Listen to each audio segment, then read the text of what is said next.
ইসরায়েলের সঙ্গে যুদ্ধবিরতির পর ইরানের প্রতিরক্ষা মন্ত্রী আজিজ নাসিরজাদেহ তার প্রথম বিদেশ সফরে চীনে পৌঁছেছেন।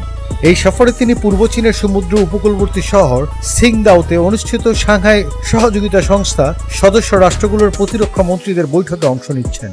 এই বৈঠক বুধবার ও বৃহস্পতিবার অনুষ্ঠিত হচ্ছে, যার আয়োজক চীনের প্রতিরক্ষা মন্ত্রী ডং জুন। গত বৃহস্পতিবার 26শে জুন এক প্রতিবেদনে খবর দিয়েছে সিএনএ। বুধবার সম্মেলনের ফাঁকে নাসিরজাদের সঙ্গে দ্বিপাক্ষিক বৈঠক করেছেন চীনা প্রতিরক্ষা মন্ত্রী।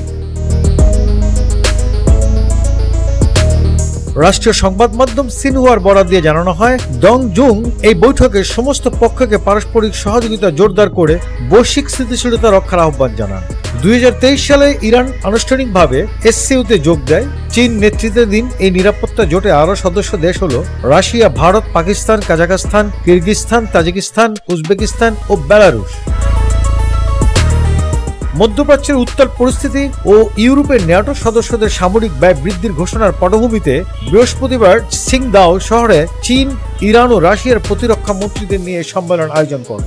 চীন বহুদিন ধরেই এসসিওকে পশ্চিমা নেতৃত্বাধীন শক্তি বলয়ের পাল্টা এক বিকল্প প্ল্যাটফর্ম হিসেবে তুলে ধরতে চাচ্ছে এবং সদস্য রাষ্ট্রগুলির মধ্যে রাজনীতি, নিরাপত্তা, বাণিজ্য ও বৈজ্ঞানিক সহযোগিতা জোরদারের উপর গুরুত্ব দিয়ে আসছে। এই সম্মেলন এমন এক সময় অনুষ্ঠিত হচ্ছে যখন ইরান ও ইসরায়েলের মধ্যে 12 দিনের রক্তক্ষয়ী সংঘর্ষের পর এক নাজুক যুদ্ধবিরতি কার্যকর রয়েছে।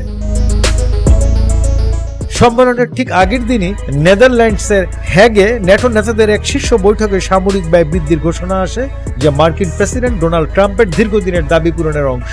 চীনা প্রতিরক্ষা মন্ত্রী ডং জুন বলেন, যখন শতাব্দীর গুরুত্বপূর্ণ পরিবর্তনগুলো দ্রুত ঘটছে তখন একতরফা নীতি ও সুরক্ষাবাদ মাথাচাড়া দিচ্ছে। তিনি আরো বলেন, আধিপত্যবাদ, ডোমিনিয়রিং আচরণ ও অন্যদের শাসন করার প্রবণতা আন্তর্জাতিক শৃঙ্খলাকে চরমভাবে ক্ষতিগ্রস্ত করছে।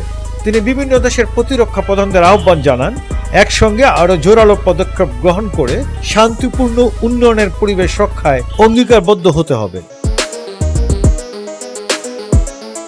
ভারতের প্রতিরক্ষা মন্ত্রী রাজনাথ সিংও সিংদাও সম্মেলনে উপস্থিত ছিলেন। তিনি বলেন, এসসিও সদস্যদের উচিত একত্রে কাজ করে জনগণের প্রত্যাশা পূরণ ও আধুনিক বিশ্বের চ্যালেঞ্জ মোকাবিলা করা। তিনি আরো বলেন, বিশ্ব আজ এক বিশাল রূপান্তরের মধ্যে দিয়ে যাচ্ছে।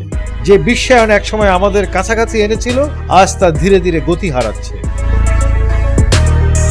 সম্মেলনের ফাঁকে রাশিয়ার প্রতিরক্ষা মন্ত্রী আন্দ্রেই বেলোসোভের সঙ্গে বৈঠকে চীনা প্রতিরক্ষা মন্ত্রী ডং জুন বলেন, দুই দেশের মধ্যে সম্পর্ক এখন ইতিহাসের সর্বোচ্চ পর্যায়ে রয়েছে। রুশ প্রতিরক্ষা মন্ত্রী বলেন, আমাদের মৈত্রী সম্পর্ক সমস্ত ক্ষেত্রে ঊর্ধ্বমুখী গতিতে এগোচ্ছে।